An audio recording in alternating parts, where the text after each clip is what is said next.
Okay, welcome to the June 2022 paper walkthrough. This is paper 1H in the series. Alright, question number 1. Straightforward arithmetic sequence. This is 3 less than the 4 times table, so 4n minus 3. And I'm going to replace n with 2m on B, expand it out to get 6m plus 5. Question number 2, discrete random variable. Tells me the probability of getting a 2 and a 4 is the same, so I'm going to call both of those x. With a discrete random variable, the probabilities will all sum to 1, so that allows me to construct an equation, 0.26 plus 0.18 plus 2x equals 1. If I solve that equation by collecting the like terms, bringing the 0.44 onto the right, and then dividing by 2, we get x. The probability of x to be 0.28. Now we know when there's a probability of 0.18, we get 45 as the expected number of successes. So 0.18 times the n is 45, therefore we can work out n to be 250. And lastly, 250 times 0.28 is 70. The expected number of times it will land on a 4. For the highest common factor, a few approaches to doing this. For this particular one, I'm just going to do a factor tree and compare the product of the prime factors. 56 splits up into 2 cubed times 7. And I'll do the same for 84. With factor trees, you can often split them up in different ways, but as long as you do each step correctly, you'll end up with the same outcome. 84 is 2 squared times 3 times 7. For the highest common factor, I'm looking at the highest number of prime factors they have in common. So they both have at least a 2 squared and they both have at least 1 7. That's all they have in common. So the highest common factor is 2 squared times 7, or 28 if you prefer. Strategy for lowest common multiple, I'm going to do the same thing and split 60 and 72 up into the product of its prime factors. 60 will be 2 squared times 3 times 5. 72 splits up into 2 cubed times 3 squared. For the lowest common multiple, we want to take the largest number of each factor from each of the 2 possible numbers. So looking at the 2's, we've got a 2 squared in the 60 and a 2 cubed in the 72. So I'm going to take the 2 cubed from the 72 to write it as the product of its prime factors. So 2 cubed, then we've got a 3 squared, and we have a 5. 2 cubed times 3 squared times 5, or 360 if you prefer. Question number 4. So the sum of the angles around the point will be 360 degrees. So if we add together 7x and 3x and 8x, we'll get 360. 18x equals 360. Divide both sides by 18, we get x equals 20. So our polygon B has got an interior angle of 140. I'm going to go for a little shortcut. I'm going to work out the exterior angle of polygon B by subtracting 140 from 180. The exterior angle is 40, and if we divide 360 by the exterior angle, we get the number of sides. In this case, there's 9. Expanding a double bracket, fairly straightforward. You can do that in one step if you want to. N squared minus 6n plus 4n minus 24 simplifies to n squared minus 2n minus 24. Solving the equation, first step, multiply both sides by 4. 8x minus 12 equals 3x minus 5. I'm going to bring the x's onto the left and the non-x's onto the right. 5x equals 7, therefore x equals 7/5, or 1.4 if you prefer. Question A. I'm going to do a reverse percentages calculation. 634,400 divided by 1.04, and that will allow me to work out what the price of the apartment was before, and we can compare them. Obviously the new price is in band B, and the old price, 610,000, is also in band B. Therefore, there has been no change. For B, 0.85 is what you'd multiply by to depreciate by 15%. You square that, you get 0.7225.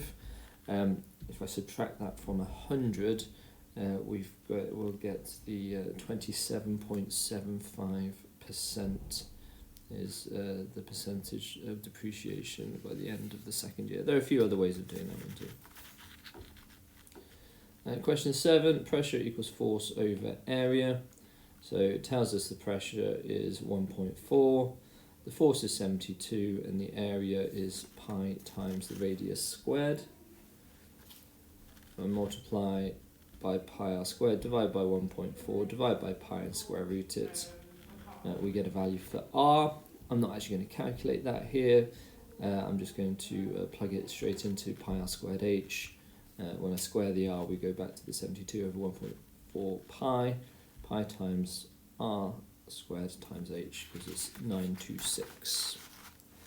Question 8, standard form. The first one's just 8.9 times 10 to the minus 5. Second one is 83,400. Anything to the power of 0 is 1, so the first one is 8 times 1. X to the 6 times x to the divided by x to the minus 5. You subtract the powers, so 6 subtract negative 5 is 11, and lastly 8k to the 6, m to the 12. For the two circles, the distance between them, using the formula for the distance between 2 points. I'll use extra sets of brackets around the negatives, just because that's often a helpful way to think about it. We get the square root of 64 plus 225, which is the square root of 289, or if you prefer, 17. If the distance between the 2 points is 17, and the two radii sum to 19, then if you think about it, these two circles will have to intersect. So I'm going to explain that because 13 plus 6 equals 19, that's greater than 17. Factorising for 11a, that's a difference of two squares factorisation, so 3x plus 2y times by 3x minus 2y. For the subtraction of the algebraic fractions, we need a common denominator, so I'm going to go for a common denominator of 8x. So 7x over 8x, subtract 2x plus 6 over 8x is equal to 5x minus 6 all over 8x. Don't be tempted to simplify further, it doesn't. Any further simplification will lose you the marks. For Rudolph going to the gym, so 0.8, 0.2 for the first trees, 0.3, 0.7 for the second trees, 0.6, 0.4 at the bottom there, and then treadmill and the cross trainer, and means times, so 0.8 times 0.3 is 0.24. For question 13, well, if 3/8, if we turn that into a percentage, is 37.5%, add that to the 45%, gives me a total of 82.5% from payments 1 and payments 2. Subtract that from 100 and we'll get 17.5%. So I know that $406 is 17.5%. So if I take 406, divide it by 17.5, times it by 45, we get $144 for question 13.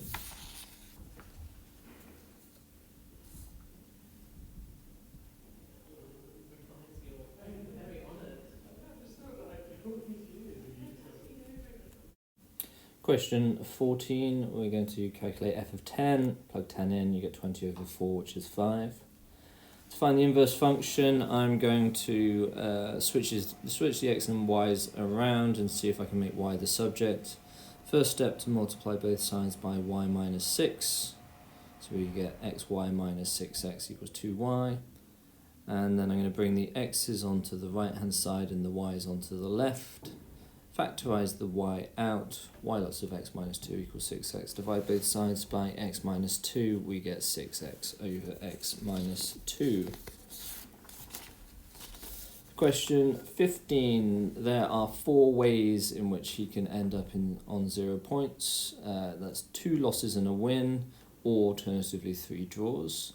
There are 3 ways in which he can have 2 losses and a win: win, loss, loss, loss, win, loss, loss, loss, win. So that's a 0.3 times 0.2 squared for each probability. Times that by the 3 ways, we get 0.036. For the 3 draws, 0.5 cubed, which is 0.125. Add those 2 probabilities together, 0.036 plus 0.125 gives us an overall probability of 0.161.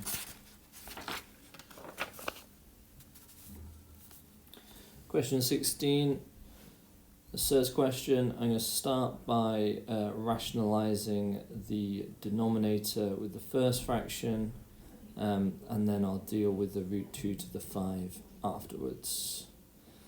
So if I take the first fraction there, 12 over root 2 minus 1, I'm going to multiply it by its conjugate pair, that's root 2 plus 1 over root 2 plus 1, which of course is a fraction equivalent to 1. Carrying out the multiplication, numerator 12 root 2 plus 12, and then the denominator will be 2 minus 1. So that first section simplifies to 12 root 2 plus 12. A few ways of dealing with the root 2 to the power of 5. Don't just plug it into your calculator, because the question asks us to show our working clearly. So I've split it up into root 2 to the power of 4 and a root 2. Root 2 to the power of 4 is 4, and therefore it's 4 root 2. Then we have 12 root 2 plus 12 minus 4 root 2, which is 8 root 2 plus 12. Last thing to do is to turn it into root 32 in there. So I'm going to rewrite 8 as 2 times the square root of 16, 2 times 4 if you prefer, and then multiply the 2/3 to get the desired answer. Question 17, kinematics with a particle. So it gives us the expression for the displacement. I'm going to turn the 125 over t into 125t to the power of -1, which allows me to differentiate it. The velocity is the differential of the displacement with respect to time. So we'll get 8t and then subtract 125 over t squared. I'm going to equate that to 0 because it wants us to find the instant when the v is 0. And bring the 125 over t squared onto the left, divide by 8 times by t squared, cube root it, we get t to be 5 over 2. I'm then going to substitute that into the original expression for the displacement. So 4 lots of 5 over 2 squared plus 125 all over 5 over 2. Comes out as 25 plus 50, which is 75.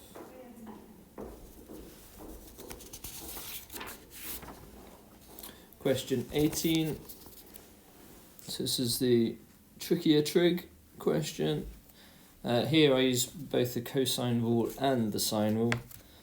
So I'm going to do the cosine rule to find the length of AC. So that's b squared plus c squared minus 2bc cos a, and then square root that. I'm not actually going to write down my answer there, I'm going to leave it on my calculator though. Then using the sine rule, sine of x over 9.7 will be equal to sine of 115 over the value of AC that I have on my calculator. So I'm just going to quickly rearrange that, multiply by 9.7, and then apply the inverse sine function. So we get inverse sine of 9.7 sine 115 all over my answer for AC. Plug that in, it comes out as 28.2 degrees. Question 19, we've got a little sector of a circle there. So 360ths of pi r squared will find the area. In this case, the r is actually r plus 7.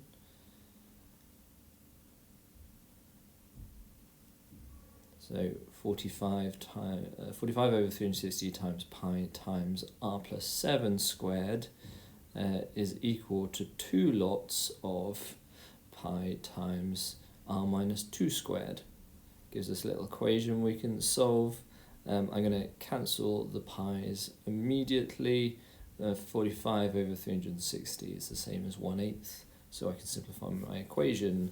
If I times both sides by 8 and then start expanding, that's a reasonable sized jump, but manageable. And then I'll expand out the secondary expansion for the right hand side. At this point we should be thinking quadratic equation. I'm going to need to make this equal to 0. I like to have the coefficient of the squared term to be positive just to make my life easier, so I'm going to bring all of the parts onto the right hand side, and then I'll divide everything by 3 just to simplify. So 0 equals 5r squared minus 26r plus 5. This question asks us to show our working clearly, so we cannot just jump to the solution here. We must solve the quadratic in an appropriate way. I've factorised here, but you could have completed the square, or you could have used the quadratic equations formula. Either way, you get two answers, a fifth and r equals 5. A fifth is obviously a nonsense answer because you can't have a negative radius, which circle C would have. So r equals 5 for that one. Question 20, translations. The first one's a shift to the right of 2, and the second one's a stretch scale factor 3 parallel to the y-axis. So s plus 2t and s and 3t for that one. Histograms question. It tells us that there are 10 children for whom m is less than or equal to 20. So the area of that first rectangle on the histogram is 10. That allows us to calculate its height, so it must be 0.5 on the frequency density. And that allows me to scale the whole y-axis. We want to know between 50 and 80, so I'm going to split those up, drawing two lines at 50 and 80. That first bar, we've got 2.9 times, and it's got a width of 10, so there's 29 in that first little sort of chopped up bar.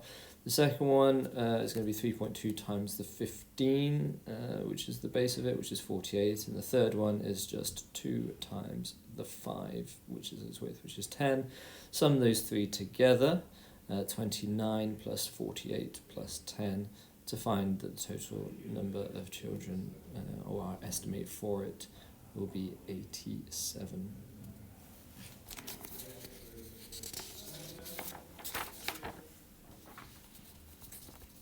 Question 22, the compound 3D shape. We've got a hemisphere and a cone. It tells us that the curved surface area of the cone is 580 pi, so I'm going to equate the formula for the curved surface area of a cone, pi r L, to 580 pi. The pi's cancel immediately, divide by 20, and we get the slant height of the cone to be 29. We've got a right angled triangle there with the slant height, the height, and the radius of the cone. So we'll find the height with Pythagoras' theorem. Square root of 29 squared minus 20 squared comes out as 21. So the height of the cone is 21, and that's enough information for us to plug numbers into the formula for the volumes. Formula for the volume of a cone, a third pi r squared h. We now know what the h is. And then for the hemisphere is half a sphere. Well, if a sphere is 4/3 pi r cubed, the hemisphere will be 2/3 pi r cubed. And that gives us 2 volumes. I'll add it together. Now the question does say that the volume is k pi centimeters cubed. So after I've summed those for my value of k, I shall remove the pi for my answer. I wonder how many of you were caught out by that one. 23, a few ways of doing this question. You can start jumping into your arithmetic sequences and series straight away if you want to. I am actually going to make things easier for myself by just looking at exterior angles. So the exterior angles will go 3, 5, 7, 9, etc., etc. So my first term is 3. The common difference is 2. I know that the exterior angles will add up to 360. So we get 360 equals the number of sides over 2, lots of 2a plus n minus 1d, plugging in all my values there. I'm going to multiply everything by 2 and start simplifying the inside of the brackets. Then I'm going to simplify the inside of the brackets further and expand it out. 720 equals 4n plus 2n squared. Subtract 720 from both sides, and I'm going to halve that to keep it simple. N squared plus 2n minus 360. Again, show clear algebraic working. I can check my answer with my calculator, but I must show that I'm solving the quadratic equation within it. I'm going to factorise here. N minus 18, n plus 20, so n equals 18 or negative 20.